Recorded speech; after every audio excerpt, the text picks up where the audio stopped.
I jolted awake to the sound of my phone alarm blaring next to my head. Fumbling in the darkness, I managed to silence it and squinted at the screen. The brightness made me wince as my eyes adjusted. 8:47 in the morning. That couldn't be right. My bedroom was pitch black, the kind of darkness that belongs to the middle of the night. I reached for the lamp on my nightstand and flicked it on, blinking as the sudden light illuminated my cluttered room.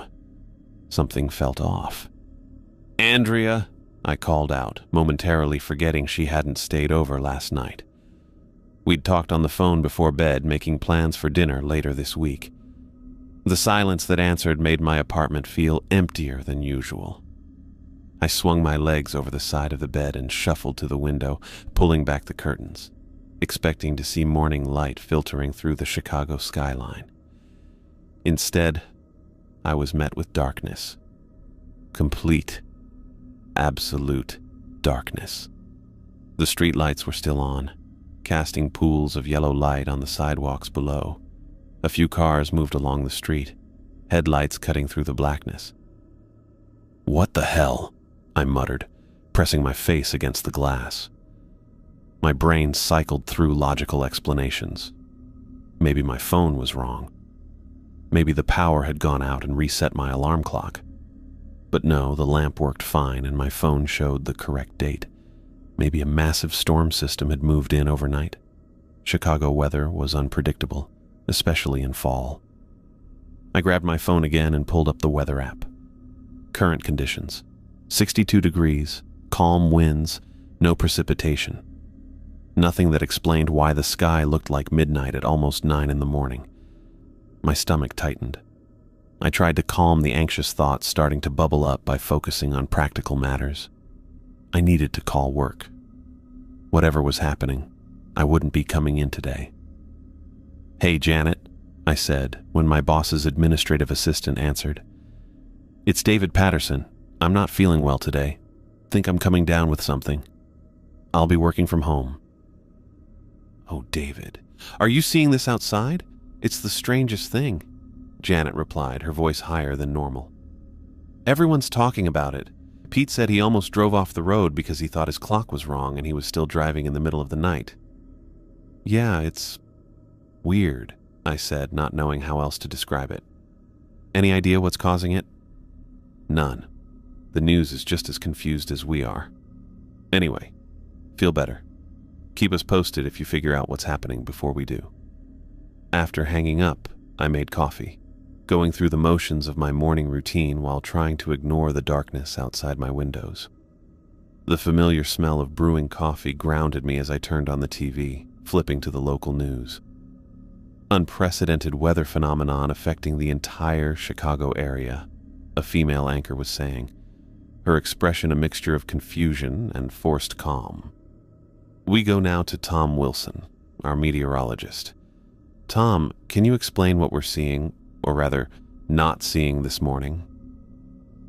The camera cut to a middle-aged man standing in front of a weather map that showed absolutely nothing unusual. "Frankly, Diane, we're all baffled here," Tom said, gesturing to the map. "There's no cloud cover that would explain this level of darkness. No storm system, no fog, nothing on our radar at all. By all meteorological indications, we should be seeing a clear sunrise. But as you can see from our skyline cameras," the screen split to show a live feed of downtown Chicago, streetlights and building lights twinkling in what looked like the middle of the night. "The sun simply hasn't risen. We're checking with weather services across the region to see if this is localized to Chicago or if other areas are experiencing the same phenomenon." I poured my coffee with unsteady hands and took a sip, burning my tongue. Setting the mug down harder than intended, I splashed hot coffee onto my hand and swore under my breath. I needed to talk to Andrea. She always kept me grounded when my anxiety started spiraling. I tapped her contact and listened to the phone ring, but it went straight to voicemail. "Hey, this is Andrea. Leave a message and I'll call you back." "Andrea, it's me. Are you seeing this? The whole city's dark even though it's morning. Call me when you get this, okay? I just want to make sure you're all right." I paused. "Love you." I ended the call and stared at my phone screen. Andrea worked downtown at a marketing firm. She was probably already at her desk, dealing with the same confusion as everyone else. Her phone might be dead or on silent. There were plenty of normal reasons why she wasn't answering. Still, I tried texting her. Morning. World's gone weird. You okay? No immediate response. I finished my coffee and made another cup, then started pacing around my apartment. The news had moved on to interviewing confused citizens on the street, all expressing variations of, "I've never seen anything like this," and "Is this the apocalypse?" I checked social media, finding my feeds flooded with photos of the dark sky, speculation ranging from scientific theories about atmospheric anomalies to religious proclamations about the end times. Chicago darkness and where's the sun were trending. By 10:30, I'd checked every weather and news site I could think of. None had explanations, only confirmations that the phenomenon wasn't just in Chicago. Reports were coming in from across the Midwest, then the East Coast, then everywhere. The darkness was spreading, or maybe it had happened everywhere simultaneously and reports were just catching up. I tried Andrea again, still voicemail. At 11:15, the news anchor's professional demeanor had noticeably slipped. "We're receiving reports that this darkness is not limited to the United States," she said, touching her earpiece. "We have confirmation from our international affiliates that Europe, Asia, and Australia are all experiencing the same phenomenon. The sun has not risen anywhere on Earth." I felt a cold wave wash over me. This wasn't a storm. This wasn't a local weather anomaly. This was something else entirely, something impossible. I turned away from the TV and looked out my window again. Despite the revelation that the entire world was experiencing an unprecedented astronomical event, people on the street below seemed to be going about their business. A woman walked her dog. A delivery guy balanced packages. 2 people stood at the bus stop. It was surreal watching them move through what looked like night, but was actually, according to every clock, the middle of the day. The temperature hadn't dropped. There was no wind howling, no rain or snow falling, just darkness where there should be light. I checked the thermometer on my weather app again. Still 62 degrees. Whatever was happening wasn't affecting temperature, only light. My scientific mind struggled to come up with explanations. Solar eclipse? No. That would have been predicted and only last minutes. Some kind of massive dust cloud or volcanic eruption blocking the sun. But there had been no reports of volcanic activity, and the sky didn't look hazy, just dark, with stars visible like it was truly night. By noon, I'd bitten my nails down to the quick, a nervous habit I thought I'd broken years ago. The news had grown increasingly frantic, with experts from NASA and various observatories being interviewed, all looking equally bewildered. Words like unprecedented and inexplicable were repeated so often they started to lose meaning. I jumped at a sudden knock on my door. For a moment, I just stared at it, as if I could see through the wood to whoever was on the other side. The knock came again, more insistent. "David, you in there? It's Sam from down the hall." I recognized the voice of my neighbor from apartment 4C. We weren't close, but we made small talk when we crossed paths at the mailboxes or in the elevator. I unlocked the door and opened it to find Sam standing there in what looked like hastily thrown-on clothes, his dark hair uncombed. "Hey," I said, stepping back to let him in. "You seeing this too, right? I'm not hallucinating?" Sam let out a humorless laugh. "Wish I could tell you that you were. But no, the whole world's gone crazy." He ran a hand through his hair. "Do you know what's happening? I mean, you work with computers, right? You're a smart guy." "I'm a software developer, not an astronomer," I said, closing the door behind him. "The news doesn't know anything. Nobody seems to know anything." Sam walked to my window and looked out. "I tried driving to my sister's place in Evanston, but the traffic is insane. People are panicking even though everything else seems normal. It's just dark." "Have you heard from anyone outside Chicago?" I asked, joining him at the window. "My cousin in California texted me. Same thing there. It's like the sun just decided not to show up today, everywhere. Sam turned to me, and I could see real fear in his eyes. What does that even mean? How is that possible? I shook my head, having no answer to give him. We both stood there, looking out at the unnatural night. Streetlights shining where the sun should be. People moving below like shadows in a world that had somehow broken its most fundamental promise, that night always gives way to day. I don't know, I finally said, the words feeling inadequate but honest. I really don't know. Sam and I stood silently at the window for what felt like forever. Neither of us had answers, and the lack of explanation made the darkness outside feel even more oppressive. I should go check on Mrs. Abernathy, Sam finally said, referring to the elderly woman who lived between our apartments. She lives alone and might be freaking out. Yeah, good idea. I nodded, grateful for his practicality when my own thoughts were spiraling. Let me know if you hear anything new. After Sam left, I sank onto my couch, the TV still blaring updates that offered no real information. I grabbed my laptop and opened my work email, thinking I might distract myself with some coding problems. My inbox was flooded with messages from coworkers asking if anyone knew what was happening. The company-wide thread had devolved from professional concern to outright panic in the span of an hour.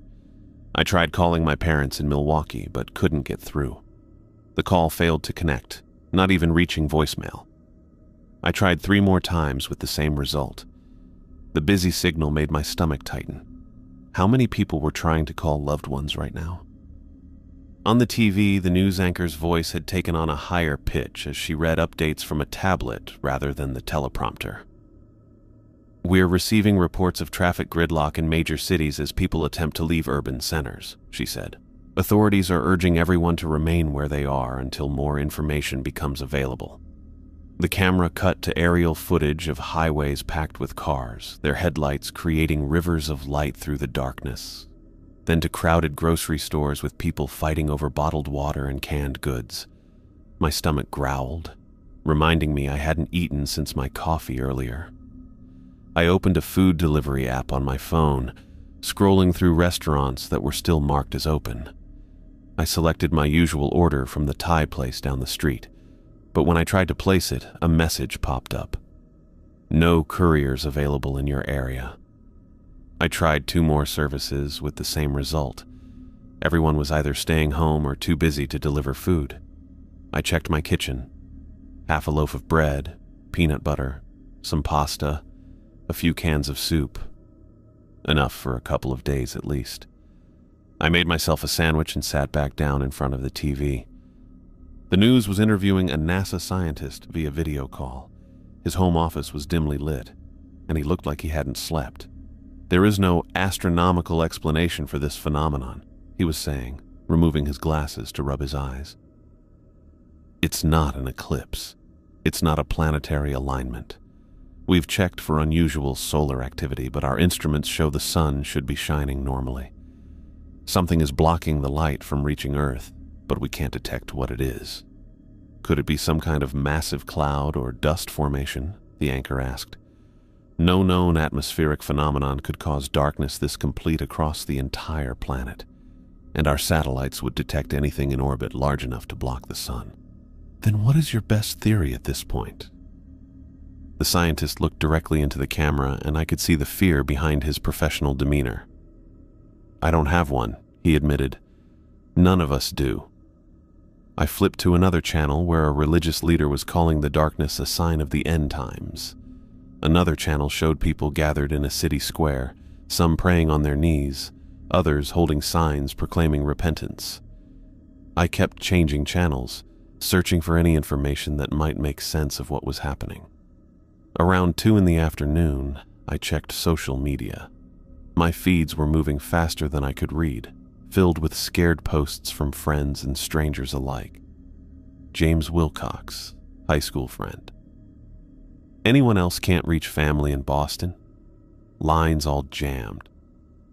Sarah Nguyen, college roommate. Power just went out in our neighborhood. Using last of phone battery to let everyone know we're okay for now. Stay safe. Michael Patel, Coworker. This is happening everywhere. My cousin in Mumbai says it's been dark there for almost 24 hours now. I scrolled through dozens of similar posts, people from every continent reporting the same perpetual night. Theories ranged from government experiments to alien invasions to divine judgment. Videos showed crowds gathering in streets worldwide, some peaceful vigils, others devolving into looting and fighting. I tried Andrea's number again, still voicemail. I texted her, "Please call me when you get this. Just want to know you're okay." The Wi-Fi signal on my phone flickered, then stabilized. I refreshed my feeds, but pages took longer to load. Some wouldn't load at all. Cellular service was getting spotty too. The signal bars on my phone dropped from 4 to 2, then back to 3. At 3 o'clock, I heard it. The wail of emergency sirens across the city. Not the normal ambulance or police sirens I was used to hearing from my apartment, but the long, sustained howl of the emergency broadcast system. The kind they tested once a month but never actually used. I went back to the window. The streets below were busier now, people hurrying in all directions, some carrying bags or pushing shopping carts filled with supplies. A few blocks away, I could see an orange glow against the blackness. A fire. Then another, farther off. Flames licking up into the darkness, creating islands of light in the artificial night. A helicopter swooped overhead, its searchlight cutting a path through the dark. The beam seemed weak against the overwhelming blackness, like it was being swallowed up just a few feet from its source. On TV, a visibly shaken news anchor was reading from his phone rather than the teleprompter. "We're getting reports of power outages in several neighborhoods across the south side," he said. ComEd is asking residents to reduce electricity usage to prevent a citywide blackout. Emergency services are overwhelmed with calls, and police are asking people to only use 911 for life-threatening emergencies. Behind him, people were moving quickly through the newsroom. A woman whispered something in his ear, and his face fell. "I'm being told that our sister stations in New York and Los Angeles have gone off the air," he said, his professional demeanor cracking. We'll continue broadcasting as long as possible to bring you updates as they come in." The internet cut out completely for about 10 minutes. When it came back, it was sluggish, websites taking forever to load if they loaded at all. My apartment felt suddenly small, the walls closing in. I was cut off from the world except for the increasingly chaotic news broadcasts and my unreliable internet connection. I tried Andrea again. The call connected this time, but went straight to voicemail. "Andrea, it's me again. Things are getting weird out there. Please call me as soon as you get this. I'm really worried about you." I paused, swallowing hard. "I love you." I hung up and stared at my phone, willing it to ring. The silence in my apartment pressed against my ears, broken only by the TV and the distant sirens outside. On screen, the news had switched to a reporter on the street downtown, not far from Andrea's office. He stood in front of a crowd trying to board buses. "People are being evacuated from the downtown area," he shouted over the noise. "Officials are concerned about power stability in the high rises if the grid gets overloaded. Buses are taking people to emergency shelters set up in schools and community centers, but there aren't enough vehicles for everyone." The camera panned across the crowd, showing people pushing and shoving to get on the buses. I scanned every face, looking for Andrea, but the shot was too wide and chaotic to make out individuals clearly. The reporter continued. "Police are urging people to remain calm, but as you can see behind me..." He was cut off as someone shoved past him, knocking the microphone from his hand. The camera jerked wildly before cutting back to the studio. "We seem to be having technical difficulties with our field reporter," the anchor said, his voice tight. "We'll try to reestablish that connection." He looked off camera, then back, a new tension in his face. "Ladies and gentlemen, I've just been informed that we need to evacuate the building. We'll continue broadcasting if possible from a remote location." He straightened his tie with shaking hands. "In the meantime, please stay in your homes if it's safe to do so." Conserve food, water, and battery power. Check on vulnerable neighbors if you can. We'll return as soon as the broadcast cut to an emergency screen with a monotone recorded message. This is an emergency broadcast. Please remain calm and stay tuned for further information. I changed channels, finding the same message on most. Only one local station still had a live anchor, a young woman who looked like she might have been an intern pressed into service. For those just joining us, the situation remains unchanged, she said, her voice wavering slightly. The sun has not risen anywhere on Earth for approximately 12 hours, beyond when it should have. Scientists have no explanation for the phenomenon. She looked down at her notes, then up again with tears in her eyes. I'm being told that I should go home to my family now. If you're watching this, please be kind to each other. Help each other. We don't know what's happening, but we're all in this together. She stood up and walked off camera, leaving an empty desk on screen for several seconds before someone cut to the same emergency broadcast message. I sat in the growing silence of my apartment, the gravity of the situation finally sinking in. This wasn't just a weird weather event or temporary phenomenon. Something fundamental had changed in the world, and no one knew what it was or how to fix it. My phone buzzed with an emergency alert. Shelter in place. Conserve resources. Await further instructions. I got up and went to the kitchen, counting my food supplies more carefully this time.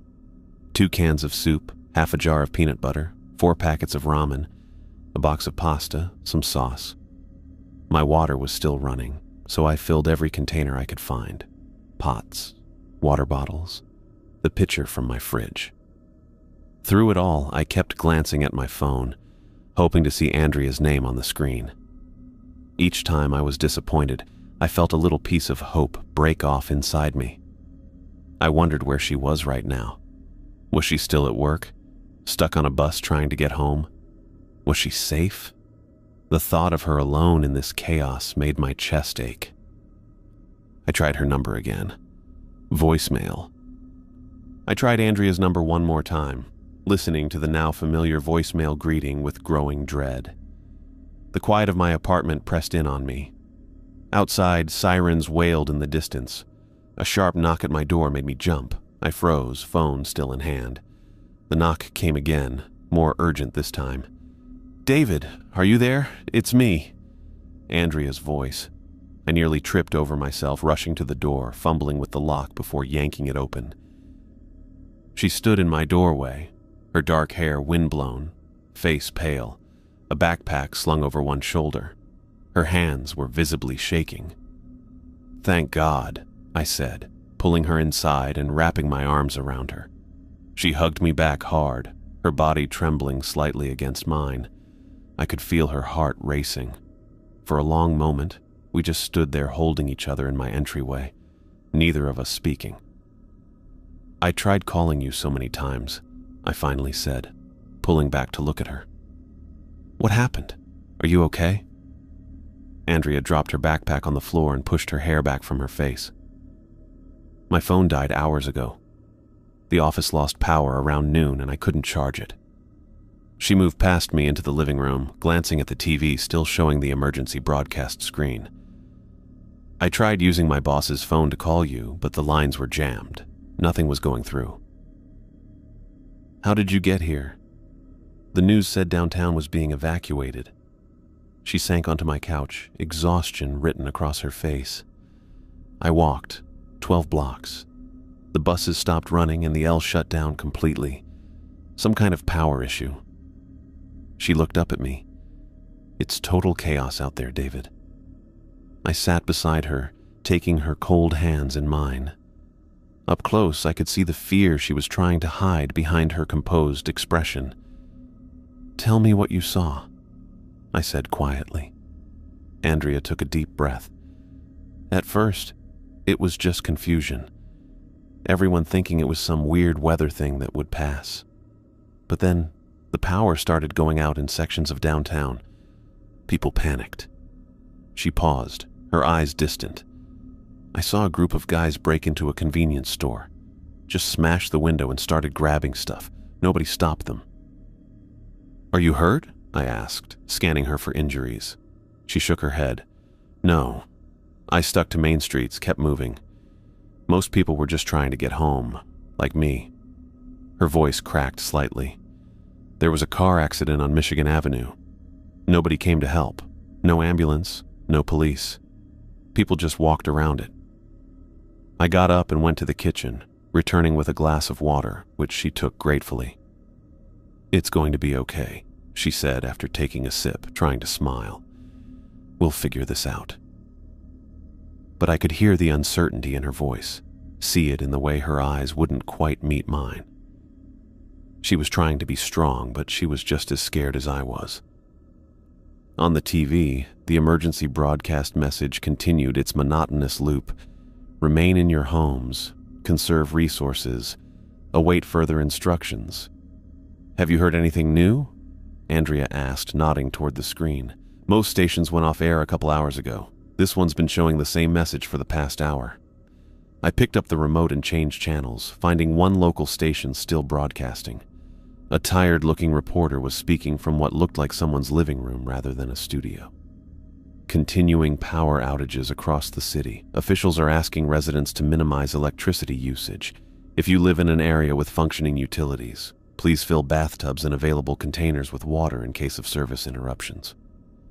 Andrea watched silently, her fingers tightening around the glass in her hand. "I need to check on my parents," she said suddenly. I turned to her. "What?" "My parents. They live alone, David. They don't have anyone else to help them." Her voice grew more urgent. "My dad has a heart condition. What if his medication runs out? What if they can't get food or their power goes out? Andrea, you just got here. You saw how bad it is out there. That's exactly why I need to go." She set the glass down and turned to face me. "They're all alone in that house. You know my mom can barely use a cell phone in normal times. They need me." Fear crawled up my spine. "It's not safe. You said yourself it's chaos out there." "They're my parents," she said simply, as if that explained everything. And in a way it did. I ran a hand through my hair, trying to think rationally. Andrea's parents lived on the south side, maybe 5 miles from my apartment. In normal times, it would be a short drive or bus ride. But now, "Let me come with you," I said. She shook her head. "Someone should stay here in case things get better. In case they give instructions on the emergency broadcast or something." Her eyes met mine, determined. "I'll be quick. Just check on them, make sure they have what they need and come back." "What if you can't get back?" The question hung between us, the thing we were both thinking but didn't want to say out loud. Andrea reached for my hand. "I will. I promise." We sat in silence for a few minutes, both lost in our own thoughts. I knew I couldn't stop her from going. Her mind was made up. All I could do was help her be as prepared as possible. "We should pack some supplies for you to take," I said finally. Andrea nodded, relief crossing her face at my acceptance of her decision. We moved through the apartment gathering items, a flashlight with fresh batteries, a water bottle, some granola bars, a small first aid kit. I added a few cans of soup and the rest of my peanut butter, thinking of her parents. "Take this too," I said, handing her my pocket knife. She took it without comment and slipped it into her jacket pocket. From her backpack, she pulled out a small canister of pepper spray. "Already covered the self-defense angle," she said with a weak smile. "Keep your phone off to save battery," I advised, trying to think of anything else that might help. "Only turn it on if you need to call or text me." "What about you? Will you be okay here alone?" I nodded, not trusting myself to speak. The thought of her leaving, of being separated again, made my chest tight. We packed everything into her backpack, which now bulged with supplies. I added a blanket, rolling it tightly and securing it with rubber bands. "It's getting late," I said, looking at my watch. 6 o'clock. Though with the darkness outside, time felt meaningless. Maybe you should wait until morning. "What's morning anymore?" Andrea asked softly, zipping up the backpack. It's just going to be more of this, and the longer I wait, the more worried I'll be about them. I couldn't argue with that logic. We both stood awkwardly for a moment, neither wanting to say goodbye. Andrea broke the silence. I'll be back before you know it. We'll get through this. She touched my face gently. We always figure things out, right? Right, I said, trying to believe it. She kissed me then, her lips warm against mine, her arms wrapping around my neck. I held her close, memorizing the feel of her, not wanting to let go. I love you, she whispered against my ear. I love you too. Please be careful. She pulled away, shouldering the backpack. I will. Lock the door behind me. I walked her to the door, watching as she checked the flashlight one more time, its beam cutting through the dim hallway. She gave me one last smile, trying to look confident. See you soon, she said, and then she was gone, her footsteps fading down the hallway. I closed the door and locked it as promised, then went straight to the window. A minute later, I spotted her emerging from the building below, flashlight beam swinging as she walked purposefully down the street.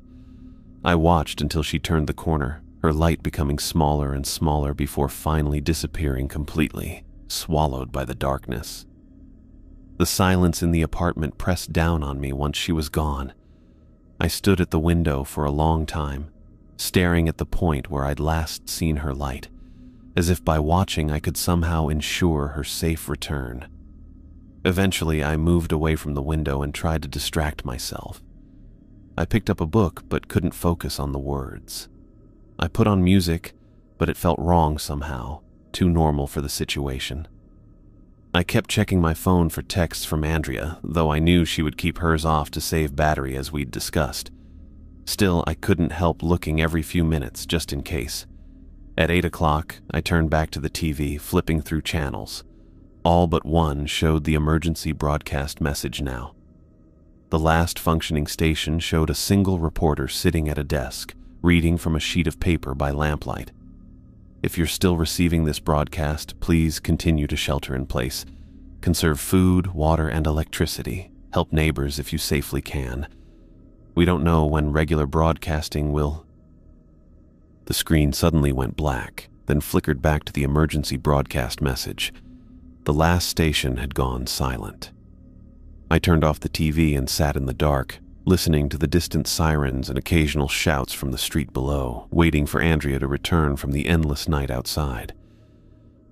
I jerked awake on the couch, momentarily confused by the darkness. My phone said it was 2 in the morning. I must have dozed off waiting for Andrea to return. The TV still flickered with the silent emergency broadcast message, casting blue shadows across my living room. My neck ached from the awkward position I'd fallen asleep in. I rubbed it as I checked my phone again. No messages, no missed calls, nothing from Andrea. I went to the window, pulling back the curtain to look at the street below. The streetlights cast pools of yellow light on the empty sidewalks. Empty, except... I froze, my hand tightening on the curtain. People were standing on the street, not walking, not moving at all, just standing there in the darkness. One figure stood directly across from my building, positioned beneath a streetlight. Even from 4 floors up, I recognized her, Margaret Calloway, my elderly neighbor from the 2nd floor.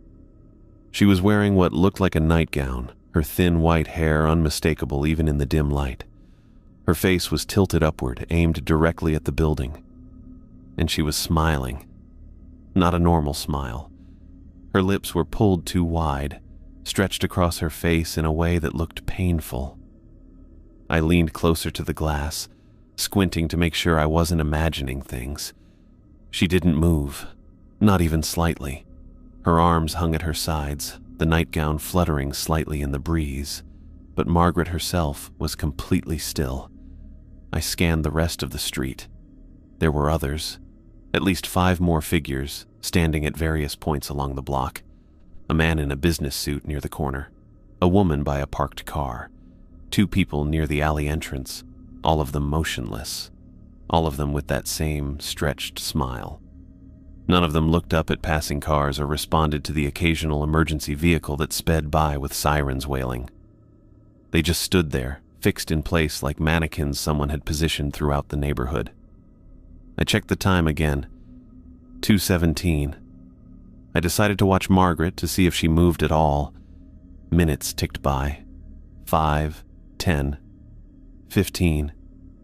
She remained completely stationary, that strange smile fixed on her face, her eyes unblinking as far as I could tell. "Margaret?" I called out, opening the window a crack. My voice sounded small and ineffectual against the vastness of the darkness. "Margaret, are you okay?" No response, not even a twitch to indicate she'd heard me. I closed the window and backed away, suddenly afraid she might look directly at me if I called out again. There was something deeply wrong about the way she was standing there, about the way all of them were standing. I grabbed my phone and dialed 911. The call wouldn't connect. I tried 3 more times with the same result. Next, I tried Andrea's number again, my fingers clumsy with growing dread.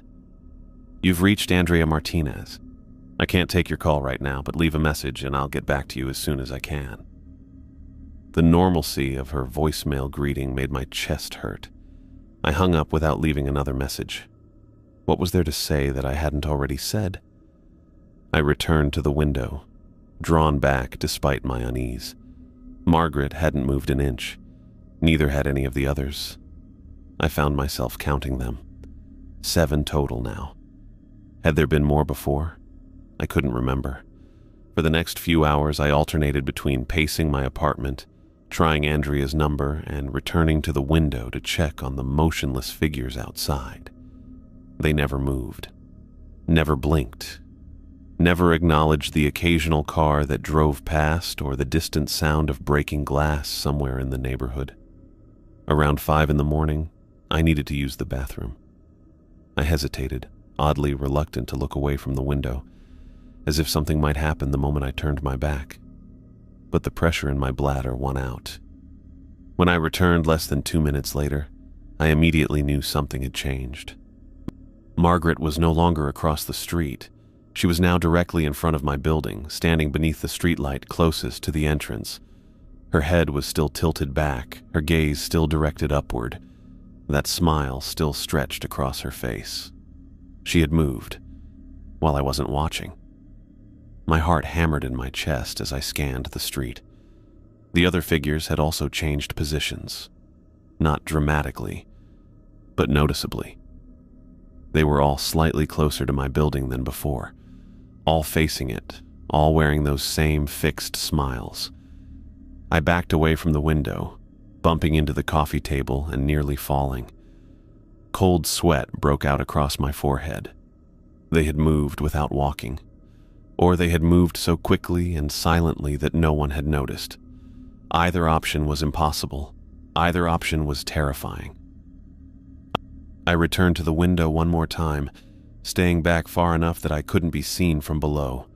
There were more of them now, 9 at least, all facing my building, all smiling, and all of them, somehow, I knew with absolute certainty were watching me. I pulled the curtains closed with shaking hands, feeling their invisible gazes penetrate the fabric, the glass, the very walls of my apartment. I sank onto the couch, grabbing my phone like a lifeline, trying Andrea's number again, though I knew she wouldn't answer. The darkness pressed against my windows, and somewhere beyond it, Margaret Calloway and the others stood motionless, waiting for something I couldn't understand. Their eyes turned toward my home, their smiles stretched too wide across their still, silent faces. The night dragged on without mercy. I sat on my couch in the darkness, phone clutched in my hand, checking for messages from Andrea every few minutes, though I knew none would come. By 6 in the morning, exhaustion won out. I dozed fitfully, waking with a start at every distant siren or shout from the streets. Each time I checked my phone. Each time, nothing. At what my phone said was 8 in the morning, though the darkness outside remained as deep as midnight, I finally gave up on sleep. My apartment felt too quiet, too empty. Andrea should have been back by now. She should have at least called. I made myself a cup of coffee, going through the motions mechanically, my thoughts circling back to Andrea with every breath. Had she made it to her parents? Was she safe? Was she trying to call me on a dead phone? The possibilities crowded my mind, each one worse than the last. The coffee tasted bitter and wrong. I poured it down the sink after 2 sips. I forced myself to approach the window again. My hand trembled slightly as I parted the curtains a few inches, just enough to peer outside. The street below had changed. What had been 9 figures last night had grown to at least a dozen now. Margaret remained closest to my building, still in her nightgown, her white hair ghostly in the streetlight. But others had joined her, a man in a business suit, a teenage girl with a backpack, an elderly man with a cane that he wasn't using, just holding limply at his side, all of them standing perfectly still, all of them with their faces turned up toward my building, all of them smiling. I moved to the next window, the one in my kitchen that looked out onto the side street. Within seconds, I watched as the figures below slowly turned their heads, redirecting their gaze to my new position. Their bodies remained facing forward, but their heads swiveled with mechanical precision to track my movement. "What the hell?" I whispered, backing away from the window. I went to my bedroom, to the window that faced the back of the building. I waited a full minute before looking out. When I did, I saw 4 of the figures had repositioned themselves to see this side of the building. As soon as I appeared, their heads turned upward toward my window. They were following me, tracking my movements through my apartment. I returned to the living room window, my heart hammering. The original figures had returned their focus to this window as soon as I appeared. On a sudden impulse, I raised my hand and waved. No response. Not a single one waved back or showed any change in expression. But their smiles, did they look wider now? The corners of their mouths stretched just a bit further across their faces. I dropped the curtain and backed away, stomach churning. The refrigerator hummed in the kitchen, reminding me I should eat something. I opened it and stared blankly at the contents. Nothing appealed to me. The thought of food made my stomach twist. I grabbed an apple more out of obligation than hunger and took a single bite before setting it down on the counter. Forgotten. I tried Andrea's number again. Voicemail, as expected. Then I tried Sam's number, wondering if my neighbor had seen what was happening outside. No answer there either. The silence in my apartment pressed against my ears. I turned on the TV for noise, but the emergency broadcast was still the only thing showing on every channel. I shut it off again, preferring the silence to the monotonous droning of instructions that no longer seemed to apply to whatever was happening. By what my phone told me was noon, I'd worn a path in my carpet from pacing.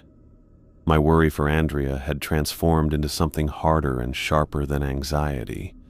It was fear now, raw and unfiltered. If she'd made it to her parents, she would have found a way to contact me. The only explanation for her silence was that something had happened to her. I returned to the window, drawn there by a need to know what was happening outside, even as I dreaded what I might see. The number of figures had grown again. I counted 17 now, spread out along the street, all standing perfectly still, all smiling up at the building. As I watched, a young man walked down the sidewalk, his head down, hands in his pockets. He moved quickly, purpose in his stride, one of those still functioning people trying to get somewhere in this broken world. He didn't seem to notice the smiling figures until he was almost upon them. The young man slowed, then stopped, looking at Margaret with visible confusion. His mouth moved. He was speaking to her. Margaret didn't respond, didn't move, didn't blink, just kept smiling that terrible smile, her eyes fixed on my window. The young man waved a hand in front of Margaret's face. No response. He turned, appearing to notice the others for the first time, his body language showing growing alarm. He took a step back, then another. Then he froze mid-step. I pressed closer to the glass, hardly breathing. The young man stood unnaturally still, one foot slightly raised as if he'd been caught between steps. For nearly a minute, he didn't move at all. Then, slowly, his head turned upward. His face, which had been tense with confusion, relaxed into a blank expression. The corners of his mouth began to lift, stretching outward until his lips formed the same horrible smile as all the others. "No," I whispered, pressing my hands against the glass. "No, no, no."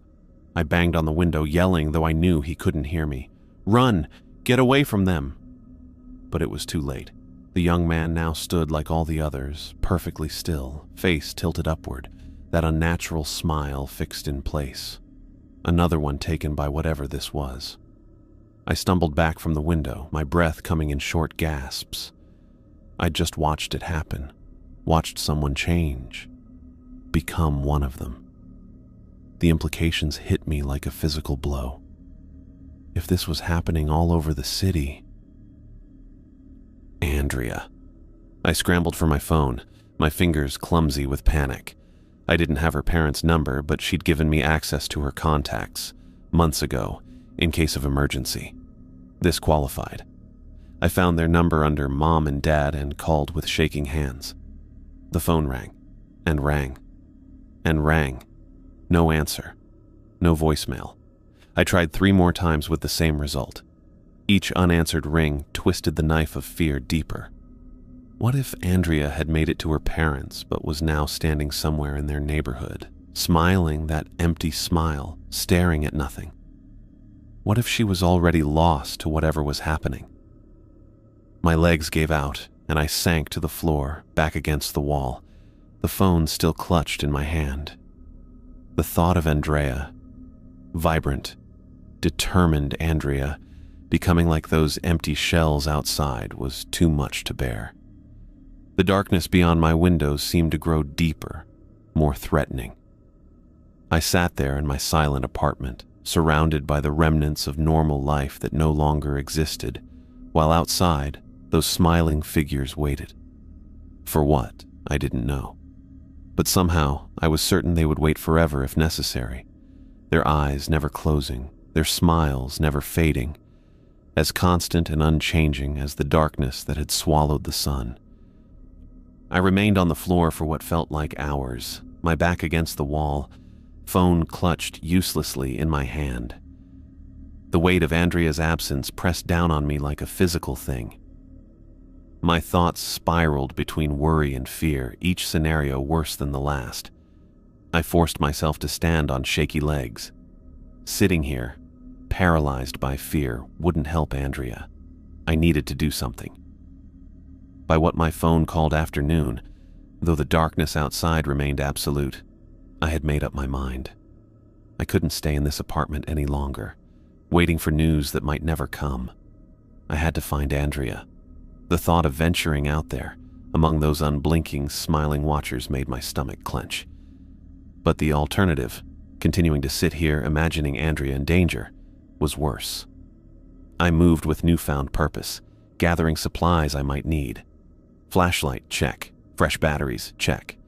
My phone, now charged but still useless for calls. I needed a weapon too, something to defend myself if necessary. In my bedroom closet, behind winter coats and shoeboxes, I found my old baseball bat from college intramural games. I pulled it out, testing its weight in my hands. The familiar heft of it was reassuring in a world where nothing made sense anymore. I stuffed a bottle of water and a granola bar into my jacket pockets. No way to know how long I'd be out there. At the window, I checked the street again. The smiling figures remained in position, their faces still turned toward my building. More had joined them since morning, at least 20 now. Margaret still stood closest to the entrance, her nightgown fluttering slightly in the breeze, that fixed smile stretched across her face. The front door wasn't an option.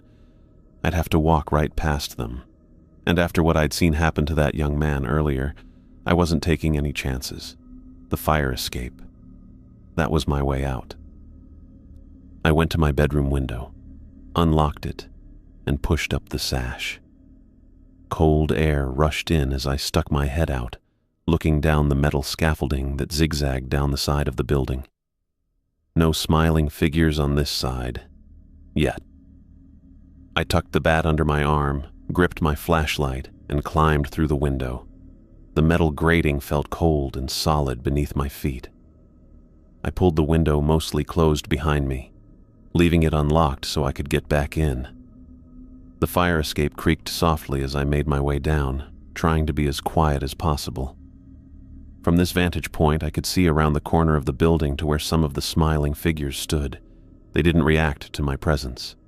Their gaze remained fixed on the front of the building, as if they hadn't noticed me at all. When I reached the bottom, I jumped the last few feet to the ground, landing in the alley behind my building. I paused, listening. Nothing but distant sirens and the sound of my own breathing. I switched on my flashlight, keeping the beam pointed down to make myself less visible. Bat in my right hand, flashlight in my left, I moved toward the mouth of the alley.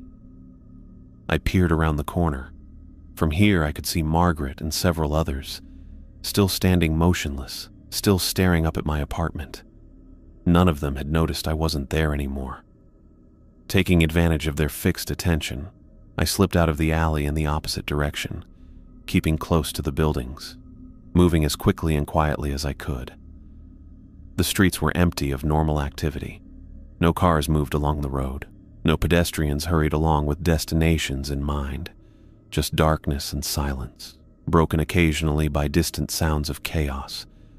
A car alarm several blocks away, the wail of sirens that never seemed to come closer, once the sound of breaking glass. I knew the route to Andrea's parents' house, 5 miles south. Under normal circumstances, it would take about an hour and a half to walk. But these weren't normal circumstances. The streets I knew so well had transformed into something alien and threatening. Abandoned cars sat at odd angles, some with doors left open. Store windows were smashed, their contents looted. A grocery store I passed had been completely ransacked, shelves bare, products scattered across the floor visible through the broken front windows. I walked 3 blocks, staying alert, scanning constantly for those unnatural, smiling figures. So far, none had appeared in my path. The only light came from my flashlight and the occasional, still-functioning streetlight. The darkness between these pools of illumination felt absolute and alive, as if it might reach out and grab me. I turned a corner onto a slightly wider street and stopped short. A man stood in the middle of the sidewalk about 30 feet ahead. He was facing away from me, completely motionless. I froze, praying he hadn't heard me. Maybe I could back up slowly, find another route. Before I could move, the man's head turned, just his head, while his body remained facing away. It rotated further than a human neck should allow, until he was looking directly at me over his shoulder. His face bore that same horrible smile I'd seen on all the others. Too wide, too fixed, too unnatural. I took a step back. The man's body jerked around to face me, the movement not fluid like normal human motion, but segmented, as if his joints were mechanical. He took a step toward me. I raised my bat. "Stay back," I warned, my voice sounding thin and ineffectual in the empty street. The man kept coming, that smile never wavering, his eyes never blinking. I moved to the right, trying to circle around him. He mirrored my movement perfectly, blocking my path. "I said stay back," I shouted, swinging the bat in a threatening arc in front of me. No reaction, not a flinch, not a pause. His pace remained steady, his smile fixed, his eyes unblinking. I feinted left, then dodged right. Somehow he anticipated my move, shifting to block me again. "What do you want?" I yelled, fear making my voice crack. No answer, just that smile and those steady, jerky steps.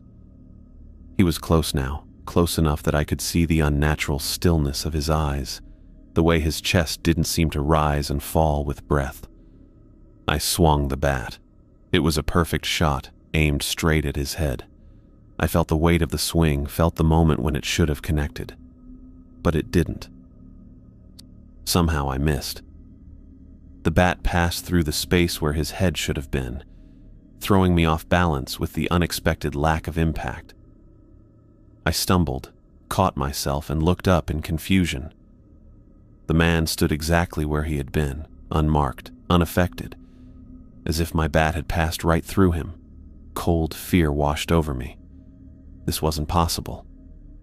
I backed away, keeping the bat between us. The man followed, matching my pace exactly. When I took a step back, he took a step forward. When I moved faster, so did he. I turned and ran. His footsteps followed, keeping perfect time with mine. Not faster, not slower. Exactly the same rhythm, as if we were connected by some invisible tether. My lungs burned as I sprinted back the way I had come, the sound of his footsteps haunting me. I didn't dare look back, didn't dare slow down. I rounded the corner to my street and saw my building ahead. The front entrance was still surrounded by those smiling watchers. I veered toward the alley, toward the fire escape. I reached the bottom of the metal stairs and scrambled up, the bat clanging against the railings as I climbed. Only when I reached my floor did I dare to look down. The man stood at the base of the fire escape, his head tilted back, his eyes fixed on me, that smile still stretched across his face. He made no attempt to follow me up the stairs. He didn't need to. He had driven me back home. I climbed through my window and slammed it shut, locking it with trembling hands. I dropped the bat on the floor and stumbled to my living room window, needing to see, needing to know. Down below, the man had moved. He now stood with the others in front of my building, his face turned upward toward my window. He had joined their silent vigil. But unlike the others, when I appeared at the window, his smile seemed to widen just a fraction, as if he recognized me, as if he knew me now. I backed away from the window, the reality of my situation crashing down on me. I couldn't leave. I couldn't find Andrea. I was trapped here in this apartment while those things waited below. And now, one of them was hunting me. I sank onto my couch, still trembling from my encounter with the smiling man who chased me back home. My chest hurt from running, and my hands wouldn't stop shaking. My baseball bat lay on the floor where I dropped it, useless against whatever these things were. I closed the curtains tightly, not wanting to see that man's face turned up toward my window.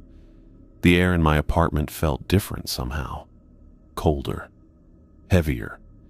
As if something fundamental had changed while I was out there. I grabbed my phone, desperately hoping for a signal, for some way to call for help.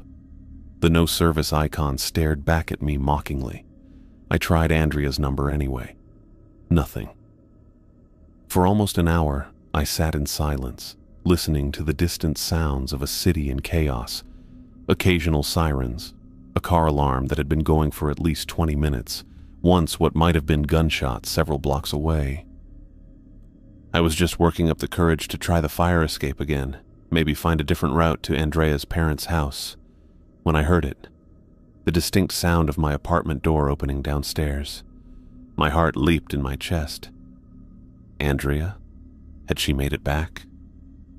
Andrea, I called out, already moving toward the stairs. No answer. I paused at the top of the stairwell, suddenly uneasy. If it was Andrea, why hadn't she answered? Then I heard footsteps.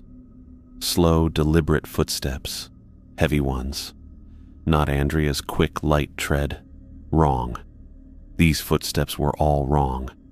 I crouched low, peering down the stairwell into the kitchen below.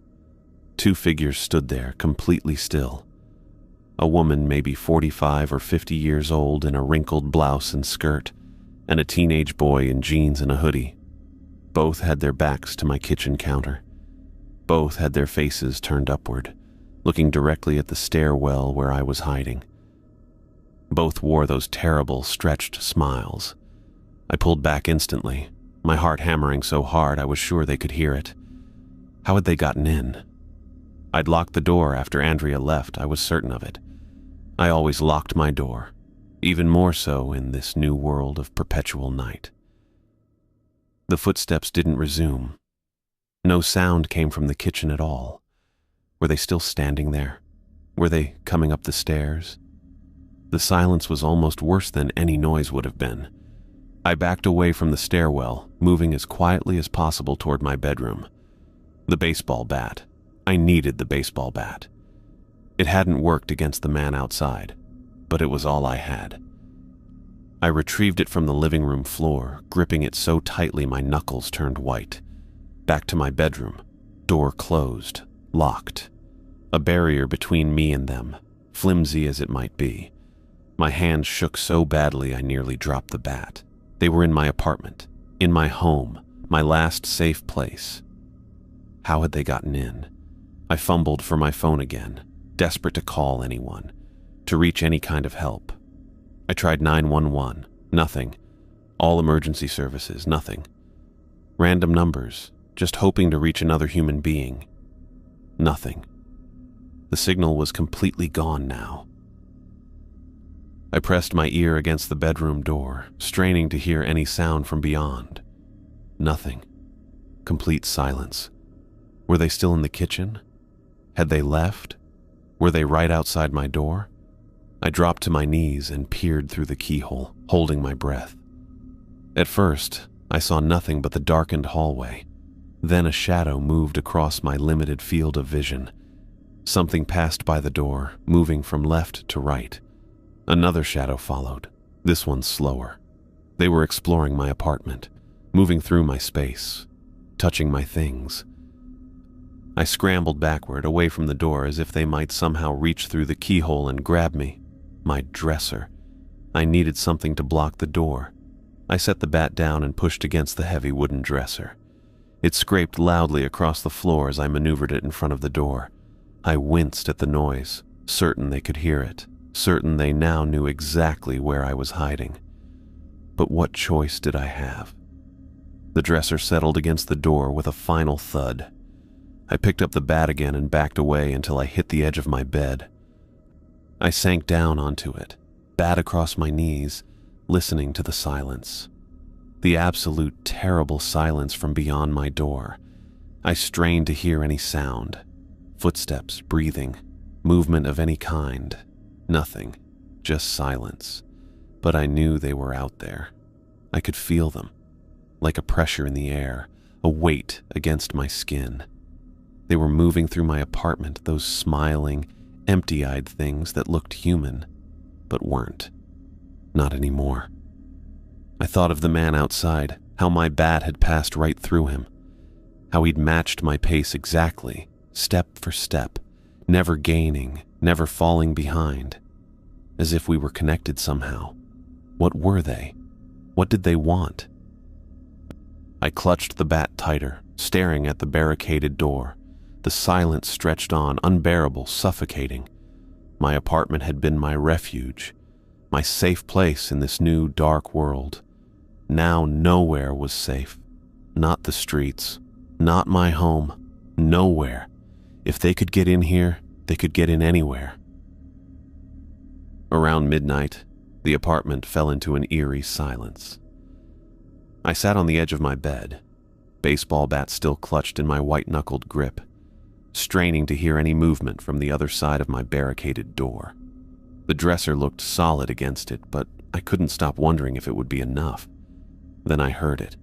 A heavy, scraping sound came from my living room, something large and heavy being dragged across the hardwood floor. The sound was slow, deliberate, a prolonged scrap, followed by silence, then another scrap. My mouth went dry. I stood up, bat raised, and moved closer to the door. The dragging continued. Scrap. Pause. Scrap. It had a rhythm to it, but not a mechanical one. The pauses between drags weren't consistent. Sometimes the sound lingered, as if whatever was being moved had caught on something. I pressed my ear against the door, trying to make sense of what I was hearing. It had to be my furniture. They were just moving my couch or my coffee table. But why? What purpose could that possibly serve? The sound stopped abruptly. I held my breath, listening. Nothing. I backed away from the door and sat down on the edge of my bed again, bat across my knees. My watch told me it was 12:20. I stared at the dresser barricading my door and tried to think rationally. Those things, those smiling, empty-eyed things, were in my apartment, moving my furniture around. I should be trying to escape, not sitting here waiting for them to find a way in. But the only exit was through my bedroom window to the fire escape, and I knew from my earlier attempt that they were waiting down there too. I was trapped. For almost an hour, the apartment remained silent. I didn't move from my spot on the bed, didn't dare make a sound. The silence felt like a physical weight pressing down on me. Then the dragging started again. This time it was different, heavier, more labored. The sound moved from the living room into the kitchen directly below my bedroom. I could hear other noises now too, the scrape of chairs on tile, the thud of something hitting the counter. They were rearranging my furniture, but the rhythm of the dragging bothered me. It wasn't consistent like someone methodically moving things. It was jerky, irregular, almost organic. My mind flashed to horrible possibilities. What if they weren't dragging furniture? What if it was something else? Something... I shook my head, refusing to complete the thought. But I couldn't escape the image that formed anyway. Those smiling figures dragging something heavy and lifeless across my floor. Something that had once been a person. I clamped my hand over my mouth, trying to control my breathing. No, it was furniture. It had to be furniture. The dragging stopped again, but this time it was replaced by something worse. Footsteps. Slow, deliberate footsteps on the stairs leading up to my bedroom. I stood up, my heart hammering against my ribs. The footsteps reached the top of the stairs and paused. Then they continued, moving down the hallway toward my bedroom door. One step. Pause. Another step. Pause. Whoever, whatever, was out there was taking their time, each footfall placed with deliberate precision. The footsteps stopped outside my door. I raised the bat, though I remembered how useless it had been against the man outside. My arms shook with the strain of holding it ready, but I couldn't lower it. For a long moment, nothing happened. Then I heard it. The softest sound of the doorknob turning, a testing pressure finding it locked. The knob jiggled slightly more insistently, then pressure against the door itself. The dresser creaked as it was pushed from the other side, a slow, steady pressure that made the wood of both door and dresser groan in protest. I backed into the corner of my room, bat still raised. Would the dresser hold? It had to hold. The pressure increased. The dresser moved a fraction of an inch, its legs squeaking against the hardwood floor. But it was heavy, solid oak, filled with clothes. I'd chosen it precisely because it was the heaviest piece of furniture in my bedroom. The groaning of wood continued, a terrible counterpoint to my ragged breathing. I could almost see the door beginning to bow inward under the pressure. Then, without warning, it stopped. The pressure against the door vanished. The doorknob released. The room fell silent again. I waited. Bat still raised, muscles screaming from the tension of holding it ready to swing. Sweat dripped into my eyes, but I didn't dare lower the bat to wipe it away. Minutes passed. 5. 10. Nothing happened. Had they given up? Left? Or were they just waiting? I slowly lowered the bat, my arms trembling from exhaustion. I didn't dare sit on the bed, it was too far from the corner where I'd stationed myself. Instead, I slid down the wall until I was sitting on the floor, the bat across my knees again. From this position, I could see both the door and the window. Neither offered escape. Both potentially hid horrors on the other side. I strained to hear any sound from beyond my door. My own breathing seemed thunderously loud in the silence. I tried to control it, taking shallow breaths through my mouth. What did they want? Why had they come into my apartment? Why try to get into my bedroom? I thought of Margaret Calloway standing in the street with her nightgown fluttering in the breeze. I thought of the man who had chased me back to my building, matching my pace exactly. I thought of the woman and teenage boy I'd glimpsed in my kitchen. None of them had tried to communicate. None had spoken a word. They just smiled those terrible smiles and stared with those unblinking eyes. And now they were in my home, dragging heavy things across my floor and trying to get into my bedroom. The silence stretched on, broken only by the occasional distant siren or car alarm from outside. Inside my apartment, nothing moved. Nothing made a sound. I checked my watch again. 1:30 in the morning. How long could I stay awake? How long before exhaustion overcame fear and I fell asleep, defenseless? I clutched the bat tighter and stared at the barricaded door, waiting for the next sound, the next attempt. Every muscle in my body remained tense, ready to react if the pressure against the door resumed. The darkness pressed against my window. The silence filled my ears. And somewhere beyond my bedroom door, those smiling things waited, their purpose unknown, their patience seemingly endless. The darkness outside my window hadn't changed, but my phone told me it was 6 in the morning. Dawn should have been breaking, but the world remained locked in perpetual night. I hadn't slept at all, still sitting against my bedroom wall with the bat across my knees. My back ached, and my eyes burned with exhaustion. The apartment had been silent for hours. Not a footstep, not a scrape, not a single sound from beyond my barricaded door. But that didn't mean they were gone. Those smiling things could stand motionless for hours. I'd seen that with my own eyes. I checked my phone again. The battery indicator glowed red at 9%. Soon it would die completely, and I'd lose my last connection to the normal world, useless as it had become with no service. No way to call for help. No way to reach Andrea. Andrea. I closed my eyes, her face appearing in my mind. Where was she? Had she made it to her parents? Was she safe? Or had she become one of them? The thought made my chest hurt. I pushed myself up from the floor, my muscles protesting after hours in the same position.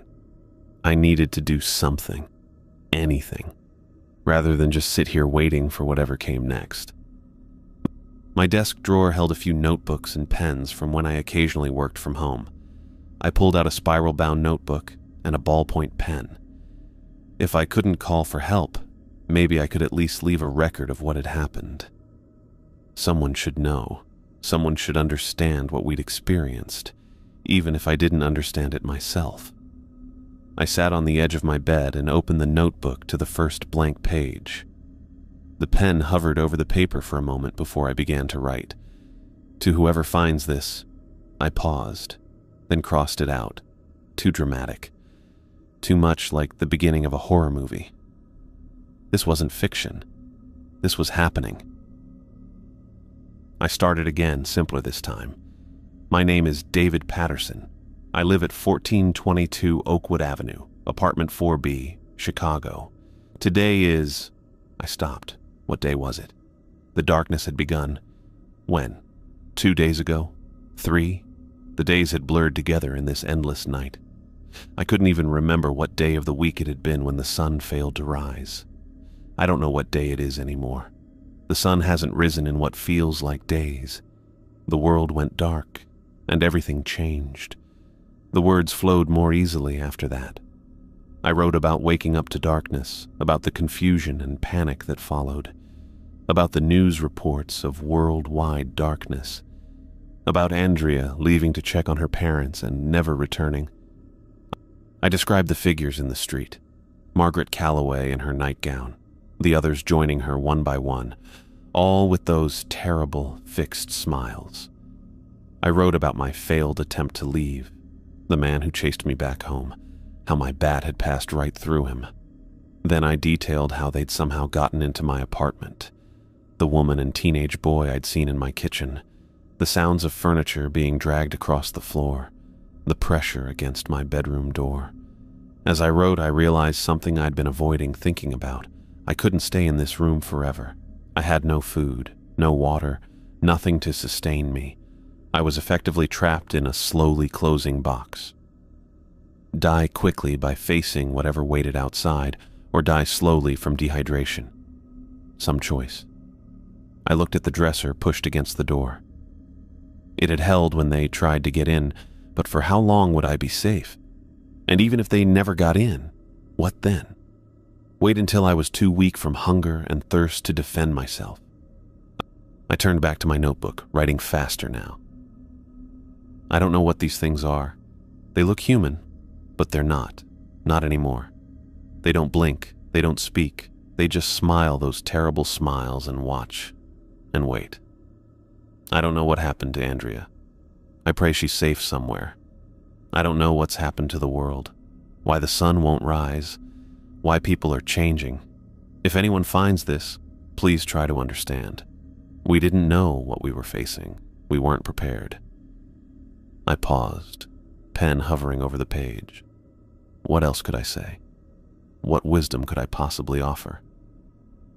If you're reading this and the world is still dark, be careful. Don't let them catch you watching them. Don't let them smile at you.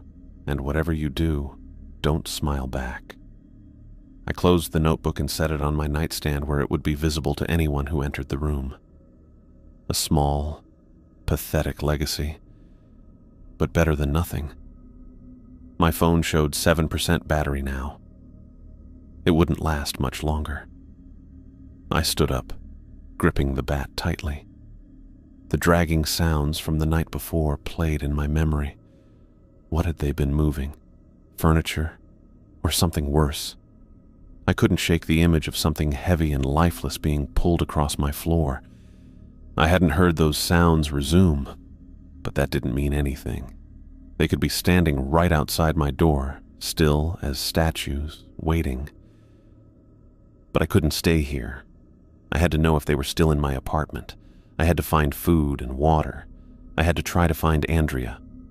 I moved to the dresser and set down the bat, bracing myself against the heavy piece of furniture. With a deep breath, I pushed, sliding it inch by inch away from the door. It made a terrible scraping sound against the hardwood floor, but I didn't care anymore. If they were out there, they already knew where I was. The dresser finally cleared the door. I picked up the bat again and stood facing it, my heart hammering in my chest. I pressed my ear against the wood, listening. Nothing. Complete silence from the other side. I reached for the doorknob, my hand shaking so badly I almost couldn't grasp it. Then I froze. What if they were waiting just outside? What if opening this door meant joining them, becoming another unblinking, smiling figure standing in the darkness? But the alternative was staying here until I wasted away. No one was coming to help. No one even knew I was here. I had to try. My fingers closed around the doorknob. I slowly turned the lock, wincing at the loud click it made in the silence. I took a deep breath, tightened my grip on the bat, and prepared to open the door and face whatever waited on the other side. Whether I would walk out of this apartment alive or join the ranks of those smiling figures in the street, my time hiding was over.